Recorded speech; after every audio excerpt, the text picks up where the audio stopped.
video, we have seen the definition of present continuous tense, the structure of present continuous tense, and the example of present continuous tense using pronoun I. In this particular video, we are going to see some more examples using other pronouns. So let's start. Let us see formula again. Subject plus am oblique is oblique are plus first form of verb plus ing plus object. This is the formula of present continuous tense. तर विद्यार्थी मित्रांनो, आज आपल्याला present continuous tense म्हणजेच काय, अपूर्ण वर्तमान काळ या संदर्भात वाक्य बघायची आहे. की एखादं वाक्य जर आपल्याशी कोणी बोलत असेल किंवा आपल्याला इंग्लिश मधून बोलायचं असेल तर अशा वेळेस या स्ट्रक्चरचा वापर करून आपल्याला वाक्य तयार करता येईल. Let us see first example. तो बोलत आहे. तो बोलत आहे.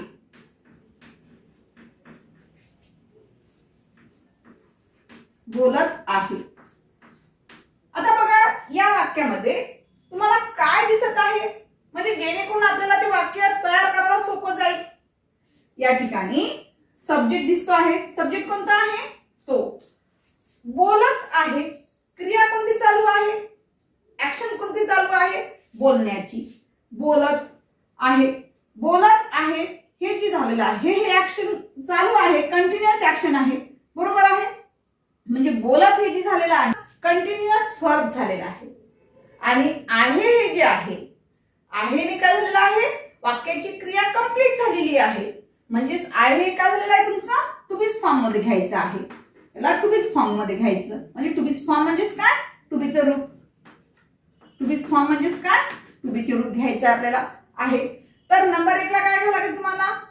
सब्जेक्ट घ्यावं लागेल. याची रचना करत असताना कसं घ्यावं लागेल? नंबर 1 ला सब्जेक्ट, त्यानंतर नंबर 2 ला काय, टू बीज फॉर्म येईल.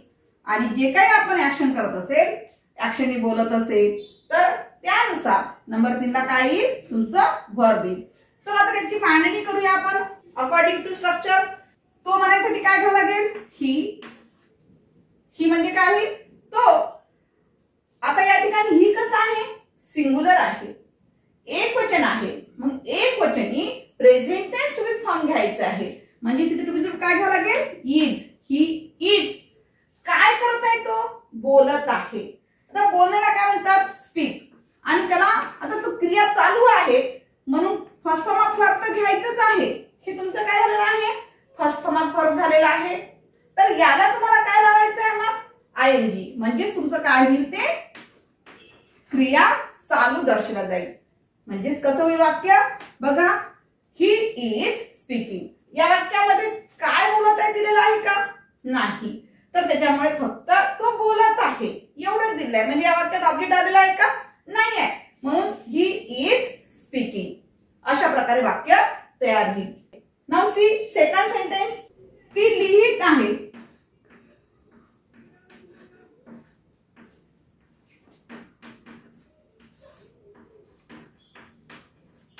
ती लिहित आहे.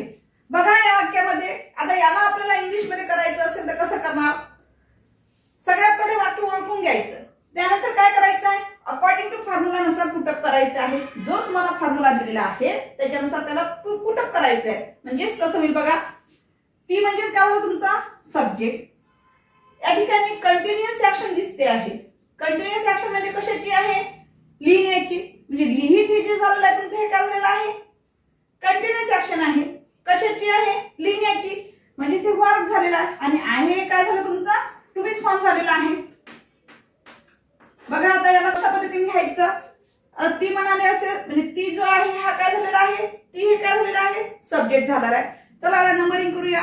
सब्जेक्टला 1 नंबर, 2 नंबरला काय येईल? अकॉर्डिंग टू फॉर्म्युलानुसार टू बीज फॉर्म. आणि नंबर 3 ला काय येईल? Continuous action. जे ऍक्शन चालू आहे नाही का, म्हणजेच वर्ब जे आहे ते वर्ब 3 नंबरला घ्यावं लागेल. चला तर आता याचे आन्सर कसं होईल बघा. ती म्हणायसाठी काय घ्यावं लागेल? शी. शी हा जो सब्जेक्ट आहे हा सब्जेक्ट कसा आहे? सिंग्युलर आहे. सिंग्युलर असल्यामुळे टू बीज फॉर्म काय घ्यावं लागेल? इज. म्हणजेच आहे म्हणजेच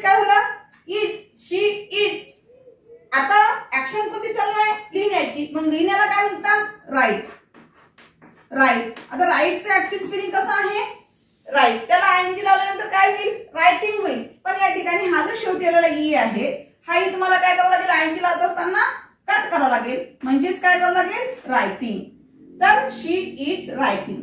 काय लिहित आहे हे दिलेलं आहे का नाही आहे. त्याच्यामुळे फक्त आपल्याला वर्ब आयएनजी लागून जेवढं दिलेलं आहे तिथपर्यंतच आपल्याला वाक्य घ्यावं लागेल. म्हणजेच कसं होईल तुमचं उत्तर शी इज रायटिंग. जर सपोज या वाक्यामध्ये जर ऑब्जेक्ट आलं असेल तर कसं येईल बघूया बरं. Now see next sentence. ती पत्र लिहित आहे. ती पत्र लिहित आहे.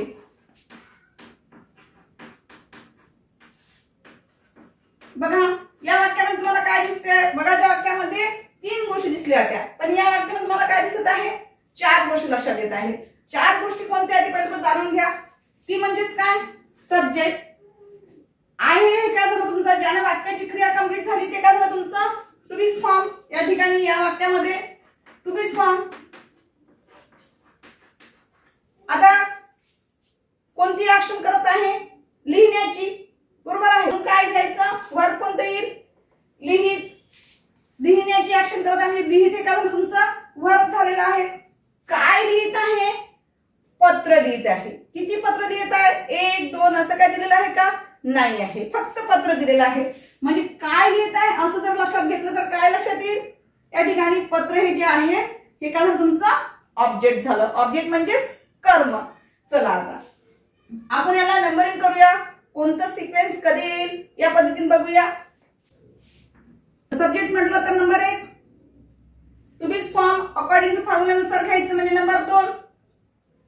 नंतर काय घ्यायचंय तुम्हाला first form of verb plus I N G म्हणजे ऍक्शनिंग वर्ब कोणता आहे लिहित म्हणजे नंबर 3 ला हे घ्यायचं.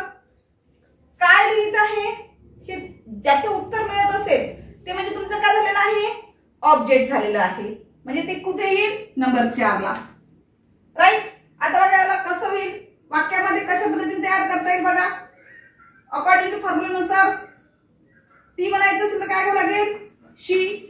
त्यानंतर सिंग्युलर सब्जेक्ट असल्यामुळे टू बी फॉर्म काय येईल इज. She is. ऍक्शन कोणतं करत नाही लिहिण्याची म्हणजेच काय होईल रायटिंग. She is writing. काय लिहित आहे पत्र लिहित आहे. पत्रे म्हणत आहे का नाही. पत्र म्हणजे एक वचन आहे म्हणजे अ लेटर. आपल्याला माहिती आहे का तिने किती पत्र लिहिले आहे तर नाही. त्याच्यामुळे या ठिकाणी आपण काय घेतलेलं आहे अ लेटर. म्हणजे अशा प्रकारे ऑब्जेक्टचं जरी वाक्य आलं असेल तर तुम्हाला अशा प्रकारे त्या ठिकाणी मांडणी करावी लागेल. अशा प्रकारे आज आपण प्रेझेंट कंटिन्युअस टेन्स मध्ये ही आणि शी चे सेंटेन्स कशा प्रकारे बनवायची ही बघितलेली आहे. थँक्यू.